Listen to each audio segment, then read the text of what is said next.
வெளிப்படுத்தல் 13ஆம் அதிகாரம். பின்பு நான் கடற்கரை மணலின் மேல் நின்றேன். அப்பொழுது சமுத்திரத்திலிருந்து ஒரு மிருகம் எழும்பி வர கண்டேன். அதற்கு 7 தலைகளும் 10 கொம்புகளும் இருந்தன. அதன் கொம்புகளின் மேல் 10 முடிகளும் அதன் தலைகளின் மேல் தூஷணமான நாமமும் இருந்தன. நான் கண்ட மிருகம் சிறுத்தையைப் போல் இருந்தது. அதன் கால்கள் கரடியின் கால்களைப் போலவும் அதன் வாய் சிங்கத்தின் வாயைப் போலவும் இருந்தன. வலு சர்ப்பமானது தன் பலத்தையும் தன் சிங்காசனத்தையும் மிகுந்த அதிகாரத்தையும் அதற்கு கொடுத்தது. அதன் தலைகளில் ஒன்று சாவுக்கேதுவாய் காயப்பட்டிருக்க கண்டேன். ஆனாலும் சாவுக்கேதுவான அந்த காயம் சொஸ்தமாக்கப்பட்டது. பூமியில் உள்ள யாவரும் ஆச்சரியத்தோடு அந்த மிருகத்தை பின்பற்றி அந்த மிருகத்திற்கு அப்படிப்பட்ட அதிகாரம் கொடுத்த வலு சர்ப்பத்தை வணங்கினார்கள்.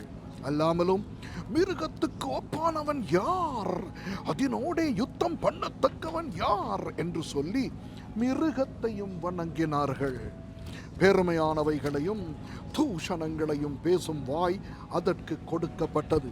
அல்லாமலும் 42 மாதம் யுத்தம் பண்ண அதற்கு அதிகாரம் கொடுக்கப்பட்டது. அது தேவனை தூஷிக்கும்படி தன் வாயை திறந்து அவருடைய நாமத்தையும் அவருடைய வாசஸ்தலத்தையும் பரலோகத்தில் வாசமாயிருக்கிறவர்களையும் தூஷித்தது.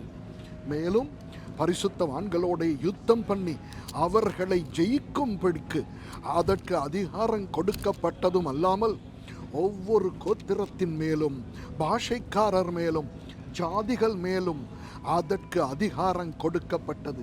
உலக தோற்றம் முதல் அடிக்கப்பட்ட ஆட்டுக்குட்டியினுடைய ஜீவ புஸ்தகத்தில் பேரெழுதப்பட்டிராத பூமியின் குடிகள் யாவரும் அதை வணங்குவார்கள்.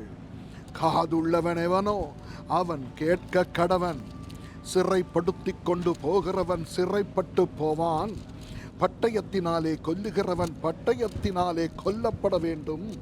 பரிசுத்தவான்களுடைய பொறுமையும் விசுவாசமும் இதிலே விளங்கும். பின்பு வேறொரு மிருகம் பூமியிலிருந்து எழும்ப கண்டேன். அது ஒரு ஆட்டுக்குட்டிக்கு ஒப்பாக 2 கொம்புகளை உடையதாய் இருந்தது. வலு சர்ப்பத்தை போல பேசினது.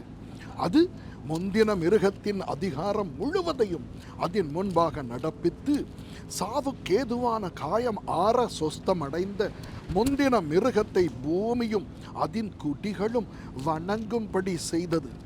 அன்றியும் அது மனுஷருக்கு முன்பாக வானத்தில் இருந்து பூமியின் மேல் அக்கினியை இறங்க பண்ணத்தக்கதாக பெரிய அற்புதங்களை நடப்பித்தது. மிருகத்தின் முன்பாக அந்த அற்புதங்களை செய்யும்படி தனக்கு கொடுக்கப்பட்ட சத்துவத்தினாலே பூமியின் குடிகளை மோசம் போக்கி பட்டயத்தினாலே காயப்பட்டு பிழைத்த மிருகத்துக்கு ஒரு சொரூபம் பண்ண வேண்டுமென்று பூமியின் குடிகளுக்கு சொல்லிற்று.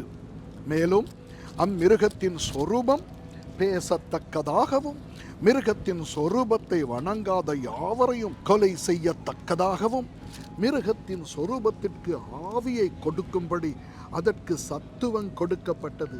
அது சிறியோர் பெரியோர் ஐஸ்வர்யவான்கள் தரித்திரர் சுயாதீனர் அடிமைகள் இவர்கள் யாவரும் தங்கள் தங்கள் வலது கைகளிலாவது நெற்றிகளிலாவது ஒரு முத்திரையை பெறும் படிக்கும் அந்த மிருகத்தின் முத்திரையாவது அதன் நாமத்தையாவது அதன் நாமத்தின் இலக்கத்தையாவது தரித்து கொள்ளுகிறவன் தவிர வேறொருவனும் கொள்ளவும் விற்கவும் கூடாத படிக்கும் செய்தது.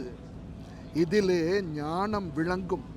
அந்த மிருகத்தின் இலக்கத்தை புத்தியுடையவன் கணக்கு பார்க்க கடவன்.